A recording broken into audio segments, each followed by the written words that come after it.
And we go 3, 2, and 1. Well, hello, everyone. Welcome back to another episode of Persuasion by the Pint. I'm Jonathan Taylor, along with Sean McCool, the one and only. Sean, today we've no guest today, but we've got some great topics to discuss. We're going to be continuing. We'll talk about some examples of real life examples using ChatGPT for some sales and marketing stuff. I'll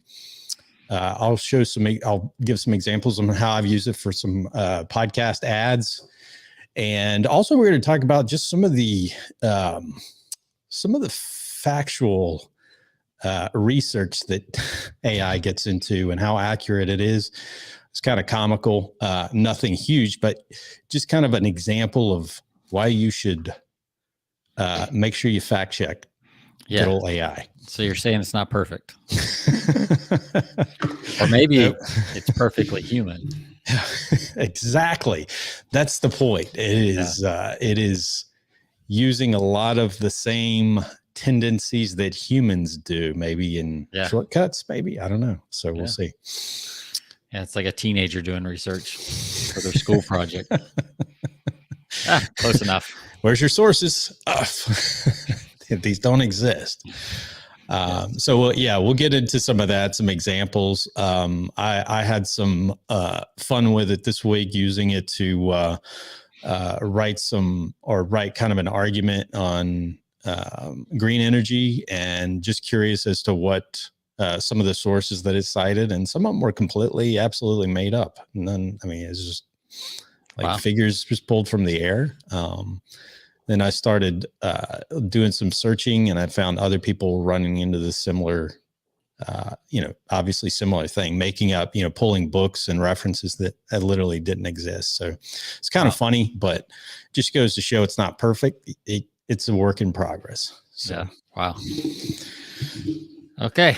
So, I think you and I have a beverage. We're leaning into the summer a little bit today.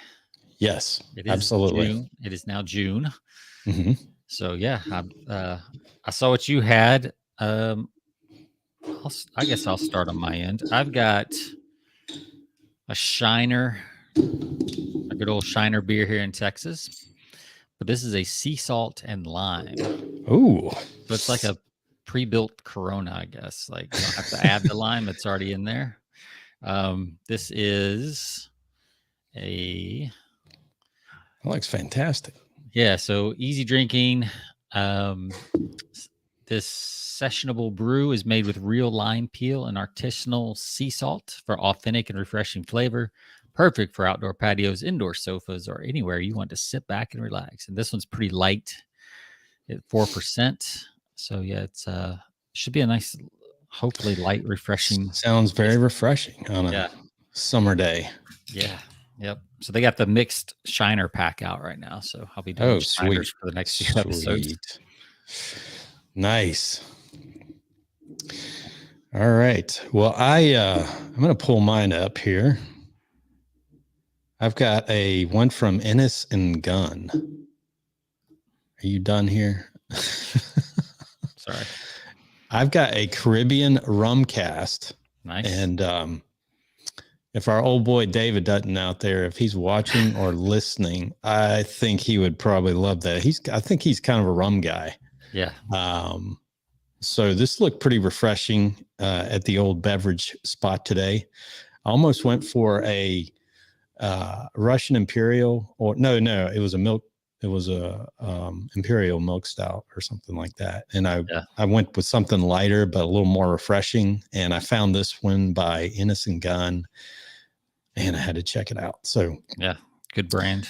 Yes. Formerly known as a Blood Red Sky, Caribbean rum cast meets Scottish red beer in an explosion of cool, spicy rum notes and vanilla and rich fruit. So 6.8%. Suitable for vegans. That's good to know, I guess. I don't care.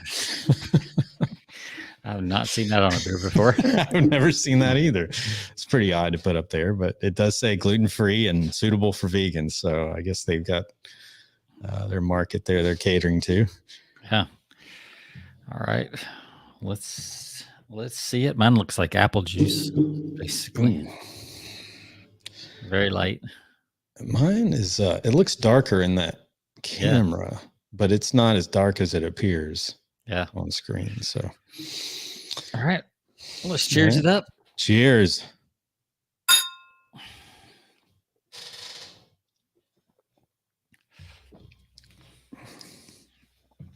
Oh, man. Delicioso. Oh.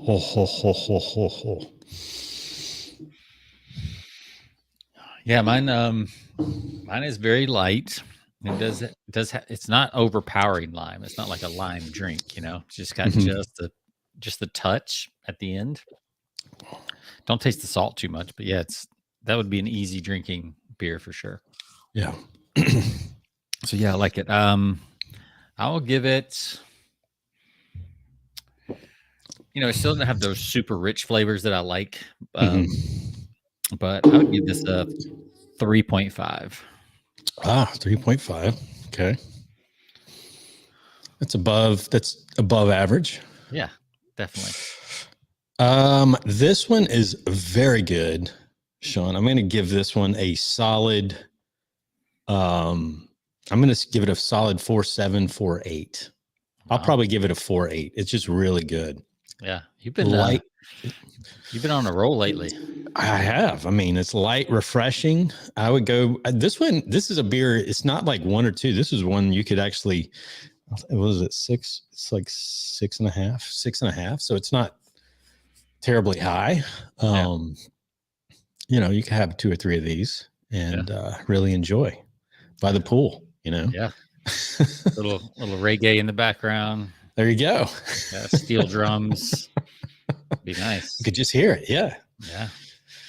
Absolutely. Maybe a little Jimmy Buffett. Oh, yes. Little Jimmy Buffett in the background. Yeah, that'd be good. So same here. Like this definitely be a poolside beverage. So it's got that light. It's got the do you taste the salt? I guess the sea I don't really salt. taste the salt that much.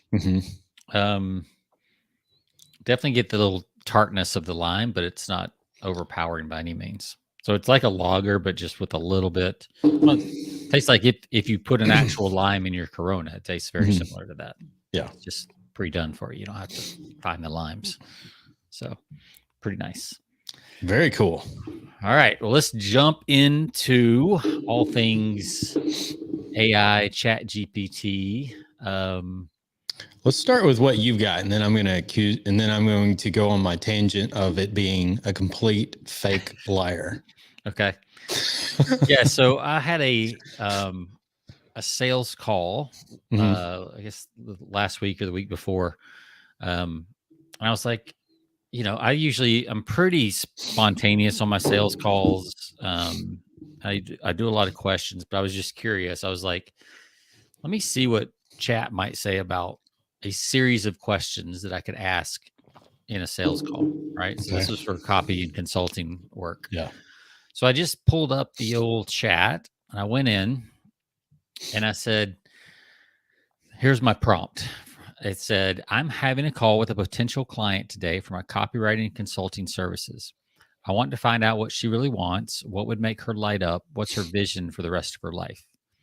Help me come up with a series of questions I could ask that would both serve her through clarity, excitement, and commitment to her vision, and set me up to be the only person who can help her get there. So that was the prompt. And in, 2.2 seconds or whatever it was, came up with questions, and it broke them down into 4 categories. One was understanding their goals and visions. And it had about 5 or 6 questions per category. Yeah. I won't read them all, but,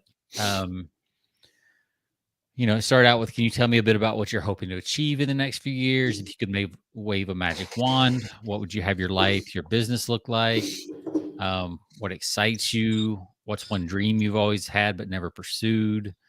So it was really getting into the emotional aspects of why they wanted what they wanted. Mm-hmm.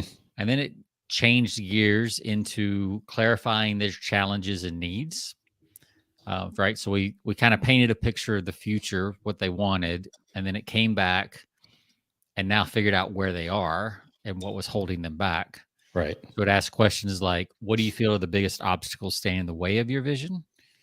If there's one problem or challenge you could solve in your life right now, what would it be? In what areas do you feel you're not living up to your potential?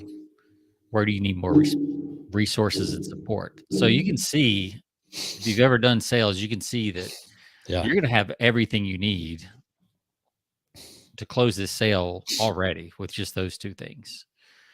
So then the third step was determining their commitment, right? They may have a want and they may even have, they may know why they're stuck, but are they committed to making Right. a change? Right. Right.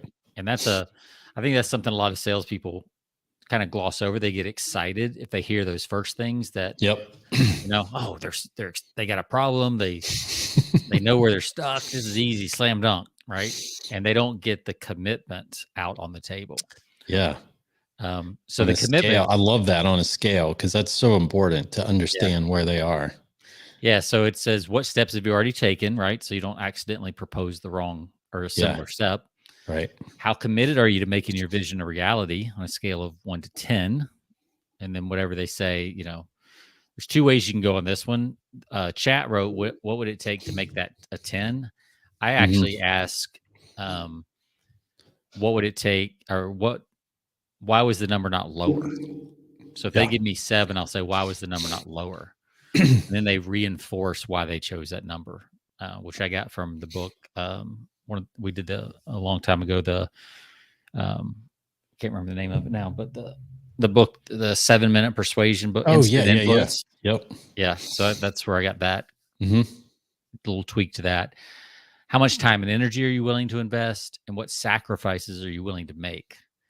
Well, those two were really great questions because it kind of implies, look, this is going to be work. Even though you're hiring me, it's going to be work, and you need to be invested. You need to be willing to make sacrifices. So I thought that was really good. But then another thing I think a lot of salespeople miss is positioning yourself in a strong way. So have you considered working with a copywriter consultant before to help you achieve your goal? What was your experience? That's really important to know, because if they hired somebody like you and they had a terrible experience, you need to know that going in, because they're going to have some hesitancy. What qualities are you looking for? What would be the ideal outcome of our collaboration? And how can I help you make your vision come true? So I literally went down this list in order, right down the list, and got the sale. Dang. And it was a boom. It was a 5-figure sale. Nice. So, so you just kind of save this. This is basically your template right here. Yeah, it's pretty solid. Yeah. So, no, that's fantastic. Yeah. And it just, it's easy to, especially if you've been doing sales for a while, it's very easy to just kind of wing it. Yeah. You get comfortable. It's why sometimes, and you know this, Jonathan, like sometimes you'll see rookie salespeople come in and just smash, bets because they're following the script or they're following the presentation. But then there's always the sophomore slump, right, where they start straying away from the presentation. Yeah, because they get too confident in themselves and they move away from the formula, right? The framework, so to speak. And so back up, I want our listeners to see what was your original. Oh, we just lost Jonathan. Hold on just a second. He'll be right back. There he is.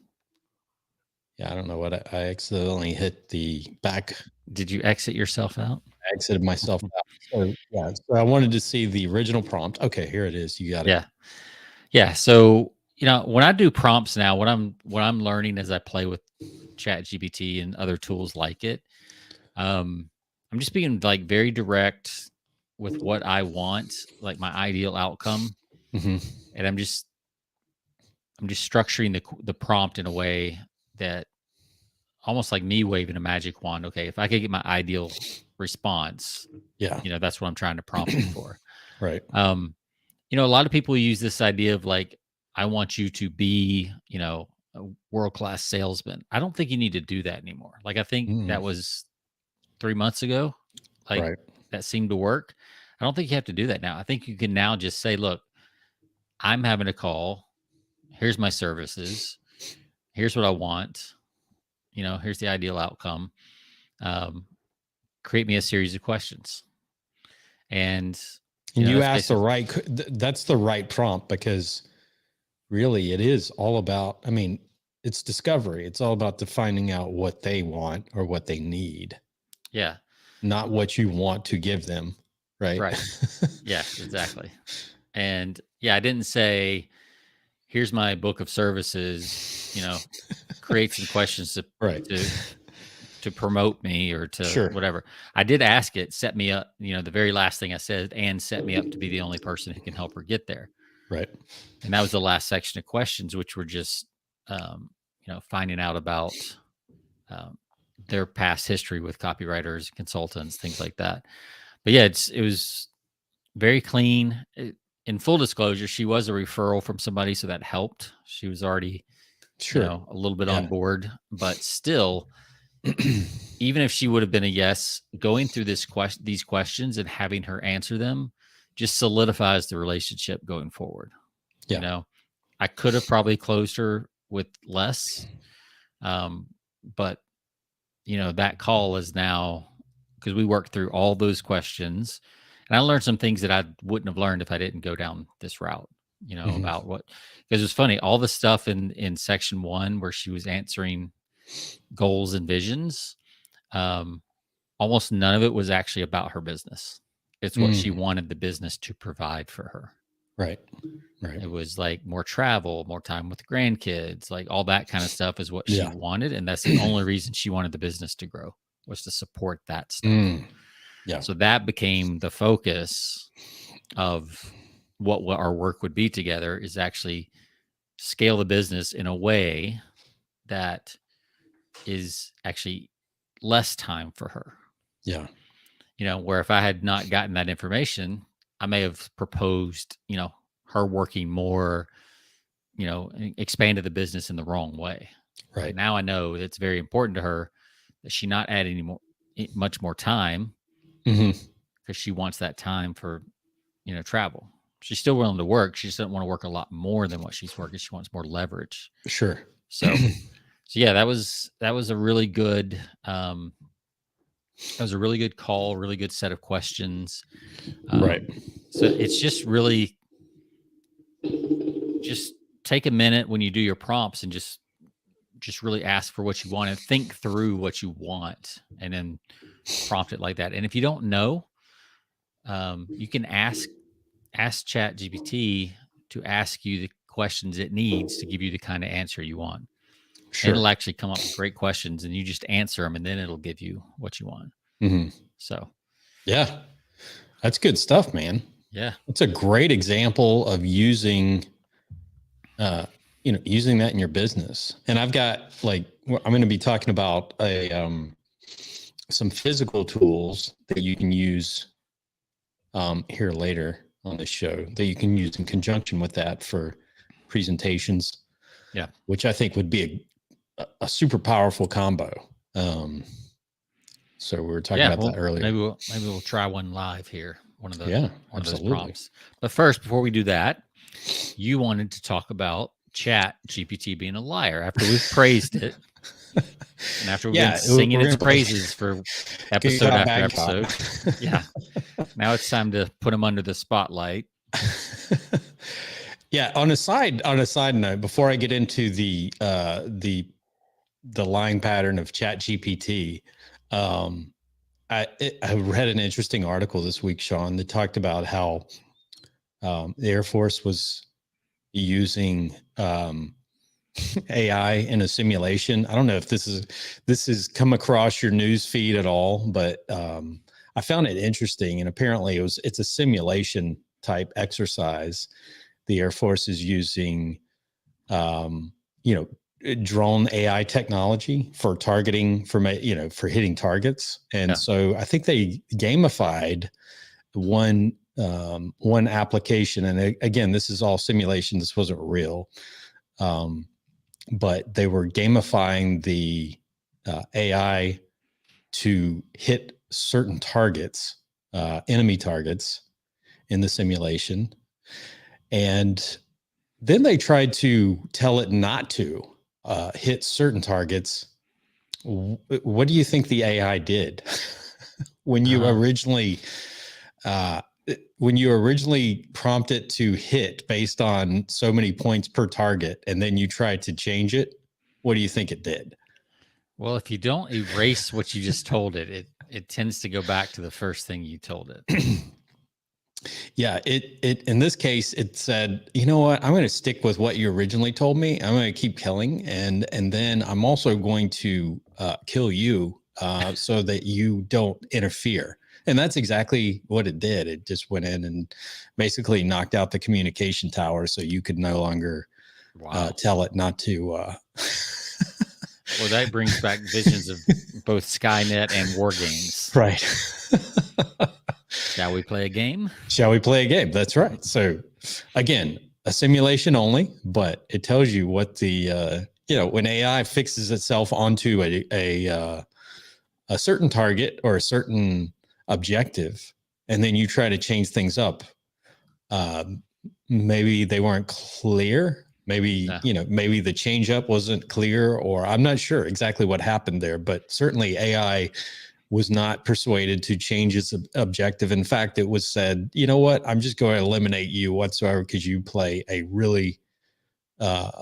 part as being a problem to meeting my objective. Yeah, I would love to see kind of, and I don't know what kind of system they were using, but like I'd love to see the original parameters, like how hard line they were with the first prompt. Right. And it picked up on something there. Yeah, exactly. Because if you don't leave, if you're really very hard-lined with it, it will tend to stick to that. Mm-hmm. Whereas if you might have said, the objective, then say, stay flexible in case we need to change tactics. I wonder if that would have been enough to like keep it from doing that. Sure. Yeah. That's scary for sure. Yeah, it's interesting. Simulation, regardless simulation, I'm sure this is obviously being worked out, but it goes to show you that, and it's just a lead into my next segment on the fallibility, while a great tool, the fallibility of AI at this point, and it's a learning process as it goes. So I use, in addition to some of the similar things that Sean has mentioned, prompts for sales. And then also I'm going to get into some prompts for some ad rolls that I did on one of my podcasts. Also use it to kind of fact check some things or to write some copy. And one in particular this week, on a topic, green energy, and obviously in the composites field is a big topic of discussion.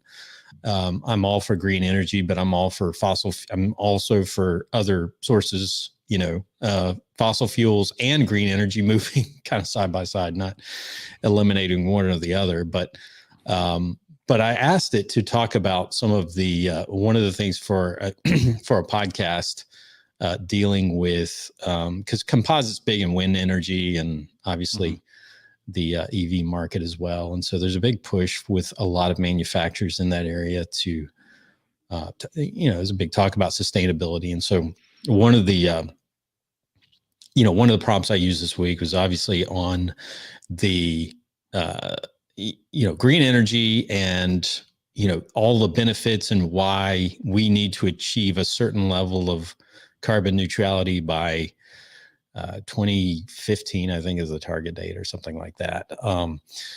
Interesting that I found that the response or the article that it wrote me was very concise. It gave all the it summed it up in 5 neat little bullet points. But once you dug into it, some of the published or some of the reference journals that it cited, and I'll give you one in particular. I'm going to pull one up. The public health benefits of of switching over to completely green energy. Burning of fossil fuels releases harmful pollutants into the air, leading to respiratory diseases, cardiovascular problems, and premature deaths. So it's cited a study that was published in the journal called Nature Energy, which actually went to this journal, and it estimated that by transitioning to renewable energy, we could avoid approximately 295,000 premature deaths related to pollution by 2050. Sounds great, right? I mean, that's great. Green energy sources offer cleaner air and water, significantly improving public health and reducing healthcare costs. All of those sound great, except for the fact that when I went to fact check this 295,000 premature deaths, and I'm not sure exactly even how, how they came to this figure. I didn't dig into that, but all I did was on a surface level cross-check it with this publication. And can you guess how much it was probably off? Just that number, 295,000. I cannot. It was off by about 250,000. Oh, wow. That's pretty significant. So there were some, I did find that there were some related, obviously the premature deaths, but through air pollution, obviously. And I think right now, we've worked, our air is cleaner than ever before, going back from now until back in the 70s. But, premature deaths by 2050 was off by about 250,000 premature deaths, according to this publication. And so that in essence is why I started questioning just about everything that from what I prompted, related to some of these blog posts. Yeah. And then I started just checking around to see what other people, if anyone else or any other people that are using ChatGPT 4 are finding. And I found an article on Psychology Today that said that, kind of one of the scariest things about ChatGPT is that it writes like a human, but its ethical code does not. But an ethical code does not guide it. Yes. It does not evaluate its sources. It spits back what is on the web, for better or for worse, and it also hallucinates, combining information in nonsensical ways. So the author, and I'll probably reference this article, is actually really interesting, but it's called "Could Psychology Make ChatGPT Irresistibly Persuasive?" So the article is actually really good because it's talks about some really great things related to and how you can use ChatGPT in a positive way, but it also cites a number of areas where the author used it to prompt on some arguments similar to what I did, and it pulled up a lot of periodicals and magazines that actually didn't even exist. I mean, in my case, there was one that existed, but it was off by 250,000 deaths. Yeah. But in this case, it completely made up journals and magazines that did not exist. So, wow. That's interesting. So, it makes you wonder, what in the programming is causing that? Yeah, exactly. It says, here's a little quote from this article that I found interesting. He says, I asked ChatGPT to summarize some literature citing its sources. What I got follows. He goes, then I asked for the Journal of Science and Political Psychology reference. This is one of the references that ChatGPT used in an argument. Sounds good. So he looked it up, and this was ChatGPT used the date of the article, the title, the page number, everything. I mean, it looks perfect citation. Perfect citation. The problem is that there's no such paper, and it just created a reference that looked plausible, but absolutely did not exist. So Wow. complete hallucination. And which is why, you got to be careful. And that's all I say is like, it's a great tool, but anybody that just simply uses it to write an article or a blog post or to write copy and goes with that without fact checking everything within that article that it writes is making a huge mistake and could get you in a little bit of trouble too. But I think that most people would realize that, yeah, I mean, any copywriter is going to reference or fact check, or, Sean, you wouldn't let anything go without double checking, or especially if it's a cited source. And exactly. Sometimes if for no other reason, sometimes when you're looking at these reports, there may be even an even better quote than what they pulled. Right. So I would scan through the whole report anyway, but yeah. So it's interesting. As you were talking, I kind of just did your, what you did. I had it write a quick article on basically what you said. And it gave me 5 sources. Sure. The first one,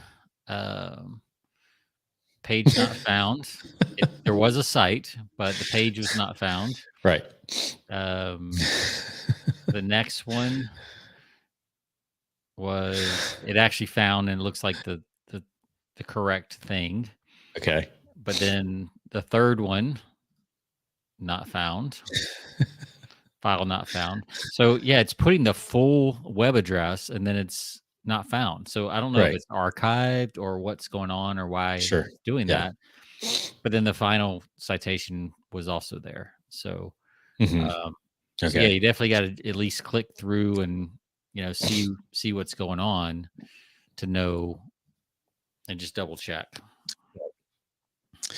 Yeah, I find it interesting that it is kind of interesting that as ChatGPT learns and becomes more obviously improves over time, does this change? Because I'm reading one of the scary things is that if it mimics human behavior in any degree, that can be a problem too. I mean, obviously, if it's too human, right? like we said, if it's like a teenager doing a report, right? Yeah. So it's interesting. Obviously, fact check it, like you said. I mean, Sean, perfect example is checking the sources to see if those are complete. If they're even legitimate or those articles ever existed. Yeah. My guess is half of the stuff that it puts out is probably maybe is correct. And then it's going to throw in some other stuff to obviously, I mean, it's trying to persuade just like we do. Yeah. It's going to use as much social proof as possible, whether it's real or whether it's not. So, yeah, well, I'll tell you, when I write copy and I'm using proof elements in copy, a lot of time on my first draft, I will go through and I'll have an idea like, oh, what would be cool here is a statistic about this. Right. And I'll put in a placeholder in the copy. It's like, find statistic that says this. And I don't even know if it exists, but like, I'm trying to get the first draft out and I don't want to get sidetracked with research because I'm like in the flow of writing. Yeah. So I will just put that in there and describe what I would like ideally for the copy to say. Right. Then on another day, I will go back and like go through and try to research and find that. And a lot of times you can find it. So I think even if it does give you some incorrect information, it's probably on the right track as far as persuasion goes. Right. Right. It knows it needs this type of information to make the case that it's making. And there's probably something close enough out there that you could use what it came up with and say, okay, I mean, just like your number, right? Maybe it wasn't 295,000, but there was data out there about premature deaths due to pollution.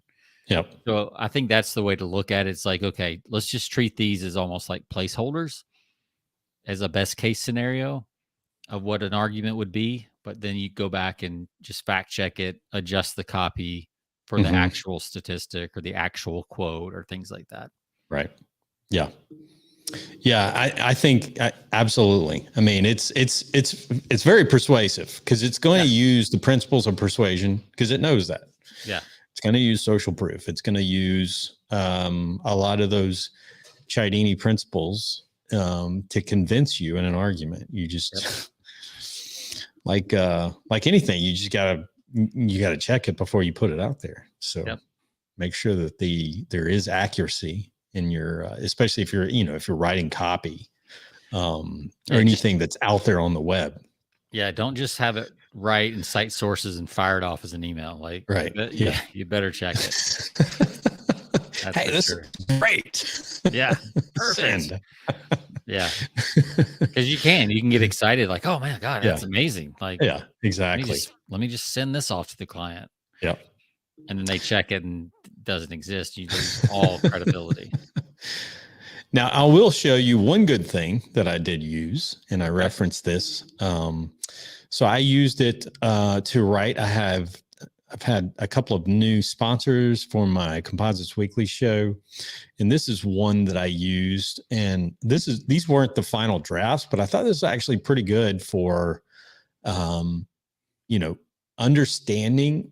First of all, understanding what a podcast, a 30-second pre-roll podcast ad read is. It's pretty impressive. One-time use. And I asked it to give me one of the prompts. I have a new company that does electronic inks, or actually electronic ink printers, that is starting a 6-month sponsorship on one of my shows, my Composites Weekly show.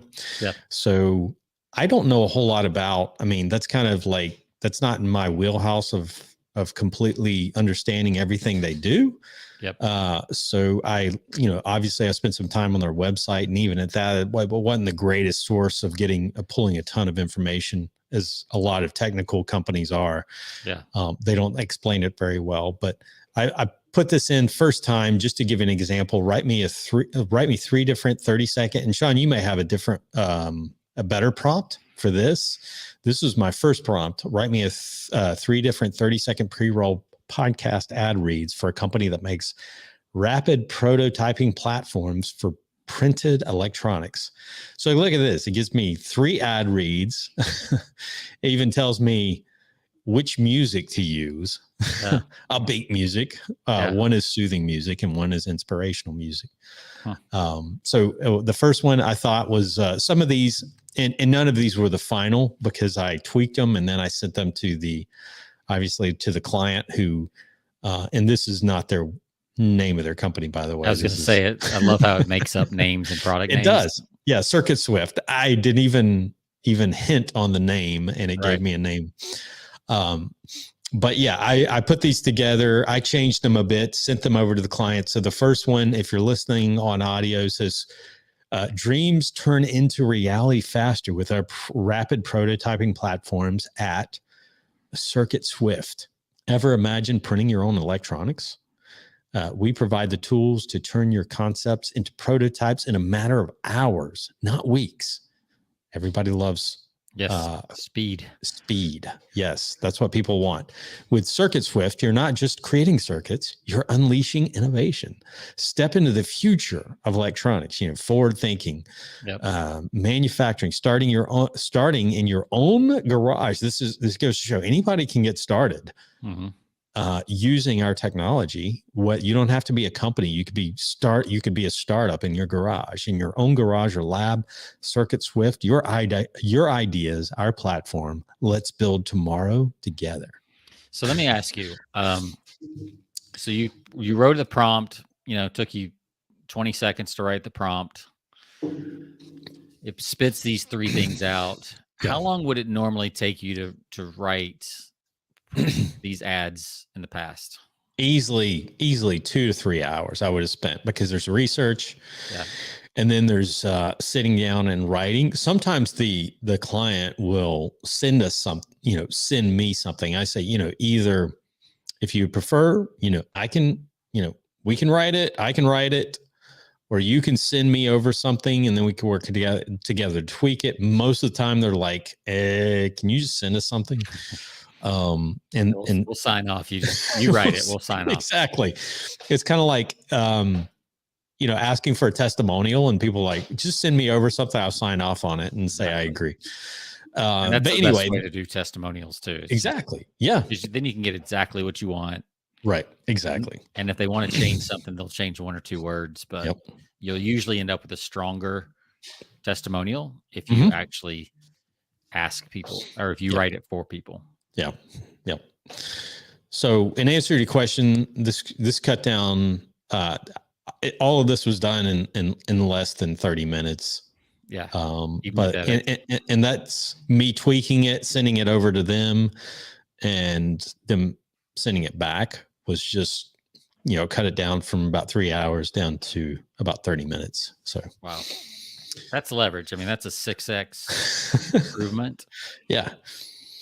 It's really powerful. It's amazing. And these are all pretty good. They weren't perfect, but they were good starting points. Like we've talked about time and time again. So, when you start with a blank screen, especially when you're in a industry that it's not kind of in your wheelhouse and you're just trying to and their website just absolutely needs improvement and doesn't help you in any way. And what you send over to them, actually they appreciate, because you're just like, holy cow, that sounds better than what we have.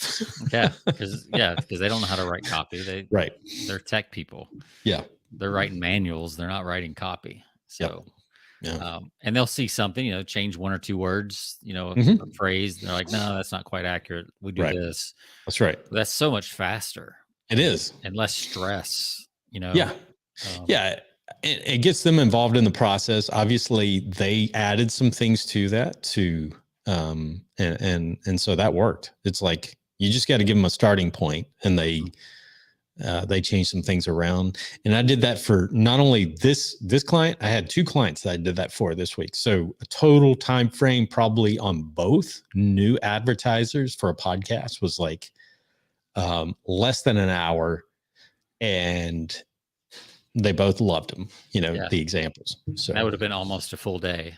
Yeah, exactly. 2 of them before. Right. Wow, that's pretty cool. Yep. All right. So you got one other thing. You've got we're going to take the old analog world and combine it. Old school. We're going old school. So yes. I think we've talked about these once before, but it's been a while.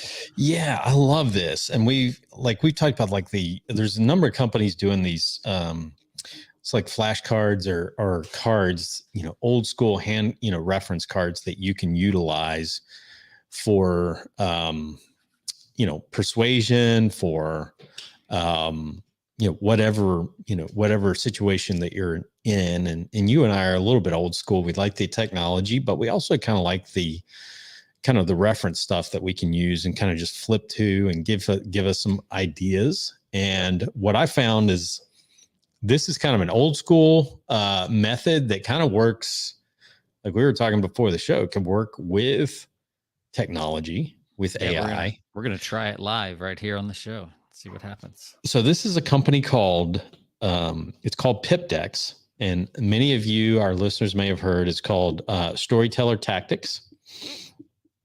So I use these. These are for ditching dull presentations. So if you have a fear of doing presentations, whether it is a PowerPoint presentation, you're doing a TEDx, talk, or even talking to, talking at an industry event.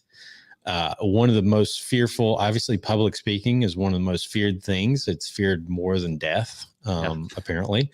Yeah. And I think a big part of that is people don't know, they don't have a framework or a structure. They're scared because they don't even know where to begin. People bomb out when they try humor a lot of times if they're not good at it. Sean, you've tried your hand at some comedy, and it's good. It's actually a good practice. It is. Storytelling and comedy. But these are what I love about these cards. They give you a whole deck of cards, and it's combined into certain sections. You have your a story building system. And the whole premise of the cards in any presentations, whether it's a sales presentation, whether you're giving a talk, is that it's about using stories. Like we've talked about storytelling. The only way that you latch on, you use an anchors in your presentation, in your sales presentation or your talk. That's how people really get your message. They hone into your messages through storytelling. So it gives you cards for developing your stories, the recipe for building. It gives you concepts, ideas for stories, which obviously you could use. You could certainly use ChatGPT, or you can use these in combination with ChatGPT. You could explore. It gives you ideas for characters, and I'm going to give you an example on the initial story. Here's one on developing a recipe. Or developing a recipe for your story. Stories that sell. Convince people, the first card, stories that sell. Convince people that you can deliver. Stories work better than spreadsheets when it comes to building trust. Selling is about much more than price, quality, or your value proposition. You can't sell without trust. Can we trust you to understand what we need? Can we trust you to deliver on the promise you're making about an uncertain future? Selling is a complex human process, and stories help you reach people and win them over. So it gives you, on the back of each card, it'll give you the synopsis, and then it will tell you stories that sell.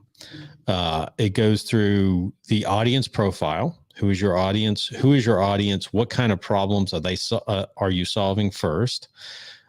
Simple sales stories. Number 2, show how you've helped someone that they can relate to.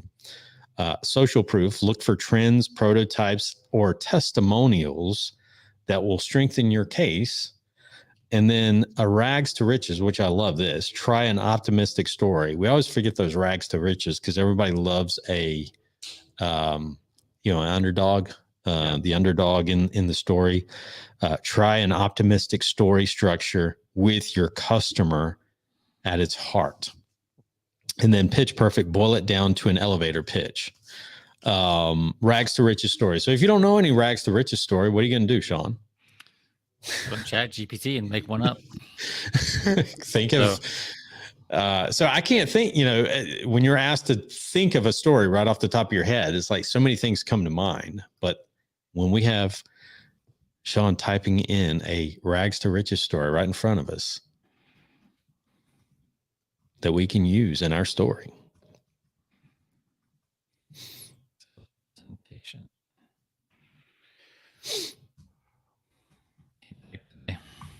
See what it gives me. So that's very little context. Yep. Yeah.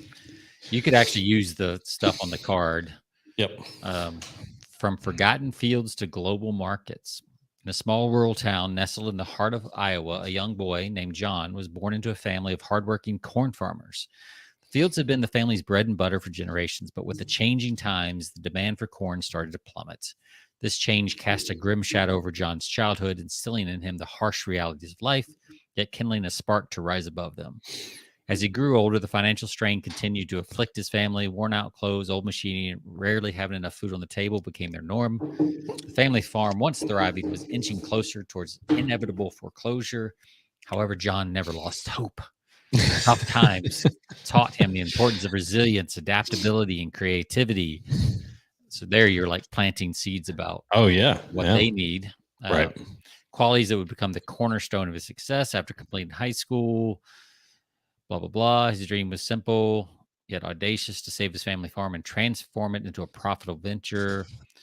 When he was in college, saw an opportunity, could transition the farm to organics. So you could definitely tighten this up. In fact, let's see where he ends up. And even get better by relating it to, whatever you're the industry. selling. Yeah, the industry that you're selling to and how that relates. I'm going to say tighten this up into a 30-second story.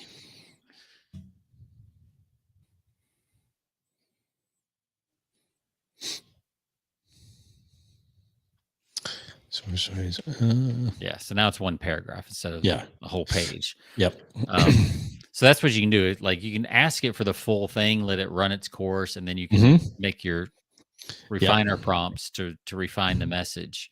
So I'm going to say now turn it into a 3-sentence story. This is one of the hardest things to do in writing is to Oh yeah. to tighten things down. Yep. There's an old famous saying that's like, if you want me to talk for an hour, give me 15 minutes to come up with something. If you want me to talk for Yeah. 15 minutes, give me an hour. Sure. Exactly. You know, because it's harder to condense than it is to just expand. Yep. So after that second prompt, it was like, born into a struggling Iowa family, John turned adversity into opportunity by transitioning his family's corn farm into an organic enterprise. Leveraging technology expanded the farm's reach from local markets to global consumers. Today, his childhood hardship has been transformed into a thriving multi-million-dollar organic farming empire. There you go. So that's nice and tight. Mm-hmm. You know, it's a 10-second story. You could use the leveraging technology. Obviously, leveraging technology is part of like how you could tie that into if you're in the technology field or if you're selling. Yeah, we gave this very little context, right? So if we Right. just put a few more pieces of context in the original prompt, it would be even tighter. Yep. Obviously, this is not a true story. And you could even you could ask it, you could prompt it with true stories, with real life biographies that were rags to riches. Yeah, or you can just turn this instead of saying, you could just say imagine, you know, in front of this. Exactly. Imagine. Yeah. Oh, that's good. Yes. Yeah. Imagine being born into a struggling Iowa farming family. That was John's situation. That was John. Yeah. Yeah. Something like that. So you could, you know, you could kind of, you know, it's a story. Right. You know, depending on the presentation you're doing, you might want to say, look, this is not a true story, but it's real life. Right. You know, here's another, because there's several examples in these cards. I can't go through all of them, but the story, it gives you stories that connect, stories that convince, stories that explain, stories that lead, stories that impress. Yeah. So to give you an example, let's pick one out here. Those are great distinctions because, you know, a lot of times we think all stories do the same thing. Right. They don't. And yeah. That's a really great list of distinctions right there for what different types of stories. So here's an example of putting together a story that I've got two cards here, story that convince and story that connect. And pick one, Sean. Which do you want to go? Convince or connect? I want to start my talk with a convince. Convince. I'm thinking myself on a TEDx stage and I want to connect with the audience right off the bat. Okay. So to convince, it says explain years of experience and hours of research. We were talking about this earlier with ChatGPT. Get them to back your judgment. It's annoying to have all the facts at your fingertips when you do have the facts, but still people don't listen. Maybe it's your fault. Are you overloading your audience with data? Have you turned an exciting process of discovery into a dull spreadsheet? Do we know enough about you to trust your judgment? So you flip over and it says, here's the little method, or here's the formula for convincing. Number 1, 3 is the magic number. Put your audience first. How many facts can you expect them to remember? Right. So, you know, we bombard them with one point after another. You know, here's 10 points when we need to keep it, like you were saying earlier, keep it tight. Yeah. 3 slides of 10 bullet points each. Yep. Yeah. That's funny. Here's another one. Share excitement behind your own insights. Number 2, the data detectives. Handle your facts in a story-ish way. Trust me, I'm an expert. Show us why we should trust you. And the hero and guide aspect of it, put yourself in the story as the expert guide helping us on the way. So putting yourself in the story. So that's another element. Adding yourself in the story is as what the old, not the hero, but necessarily sometimes the mentor to the hero. Yeah, so you could take that card and basically rework those Mhm. tips as a Yep. prompt to Yep. get you, going. And same thing, you're not facing a blank screen now. You can edit the story, Right. refine it.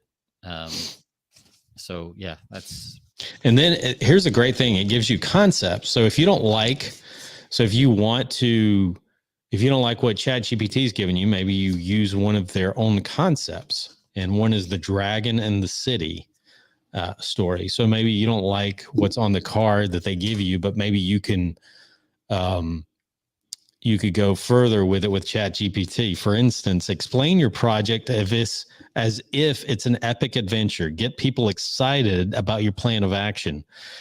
There's a dragon outside the city walls. Your world is no longer safe. What should you do?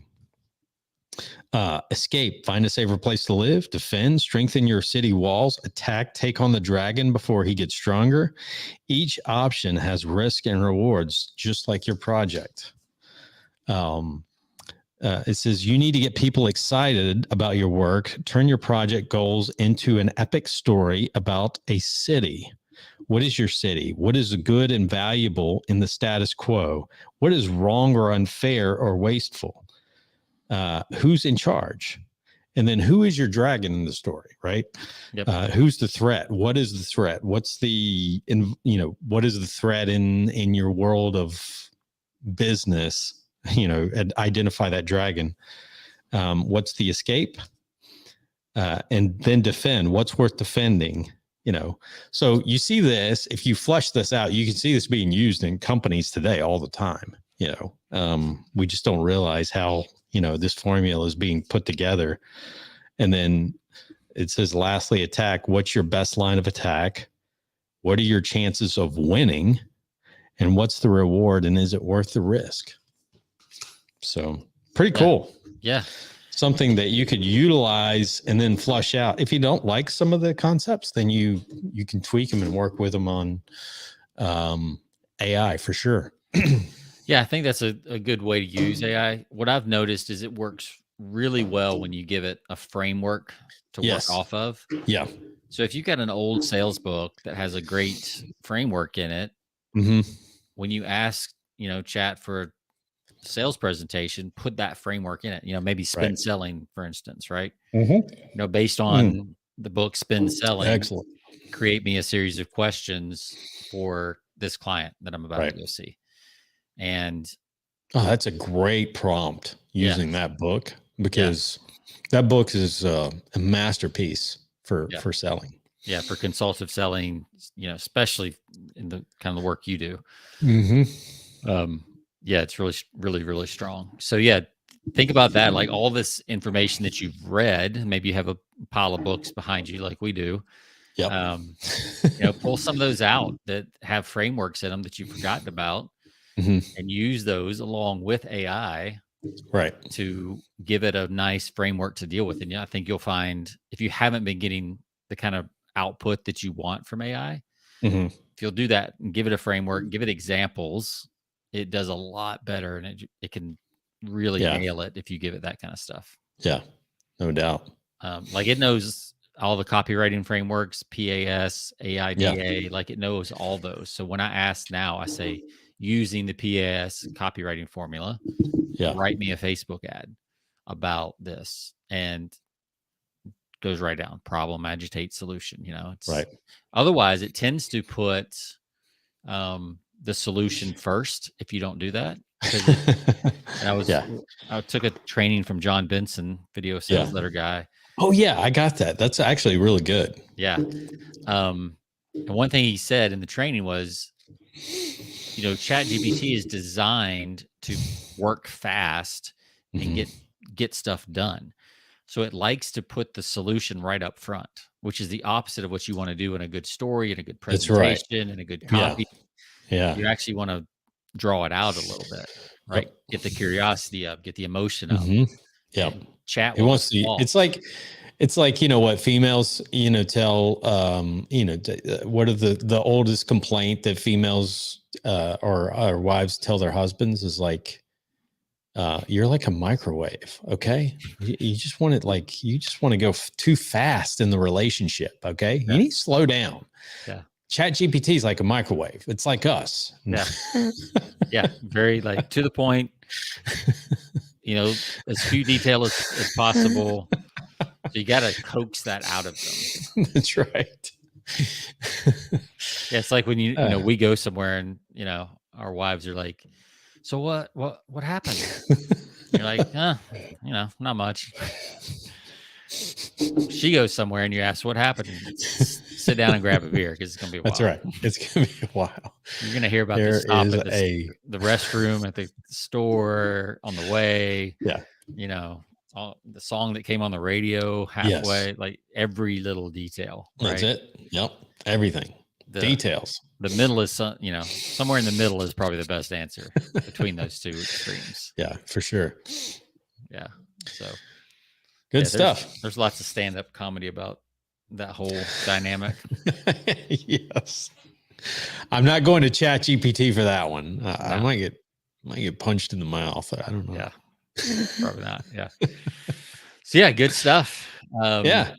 And I put up on the screen earlier here just the storyteller tactics. It's PipDex, PIPDex.com. They're also on Amazon. Yep. But 10x ROI or your money back. So worth trying. Yeah, and that's kind of where I pull the trigger. They do a really good job on their social proof. People using obviously these in to give presentations or in sales training situations. So so far it's pretty interesting. I haven't used them.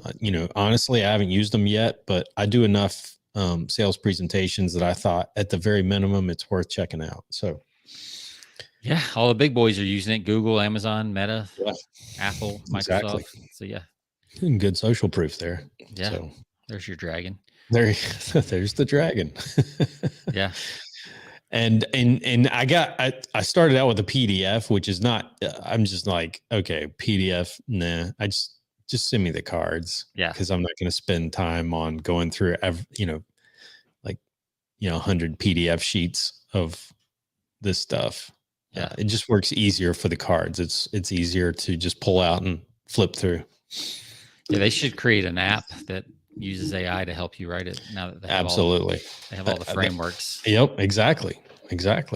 I'm sure that's probably the next on their if they're smart, that would be next on their agenda for sure. That would be cool for sure. Cool, man. Right. Well, good show. To all of our listeners, you can find us persuasionbythepint.com. You can find us on all of your platforms, Stitcher Radio, Spotify, iHeart, you name it. And of course, Sean, we have to mention our friends over at what is it? Craft Beer Club. Craft Beer Club. Yes. The best beer from around the country delivered to you right to your doorstep. So you don't have to go outside. You just go to persuasionbythepint.com/craft beer. And you can check it out. You don't have to get signed up for any lengthy amount of time. You can order, an initial case or whatever, maybe a month or 2 months or 3 months. And then, if you like it, you just get on their list. Yep. So they got a lot of variety. Unfortunately for us, they don't do a lot of it's not consistently the dark, yummy beers like we like. So yeah, there are a lot of IPAs. There's a lot of lagers. So just be aware. But that's right. Pull the trigger. That's right. That's what you're gonna find. If you like those, good for you. It's perfect for you. Yep. All right, good show. We'll see you guys next time on our next episode. Have a great weekend, Sean, and thanks again, man. All right. See ya. All right.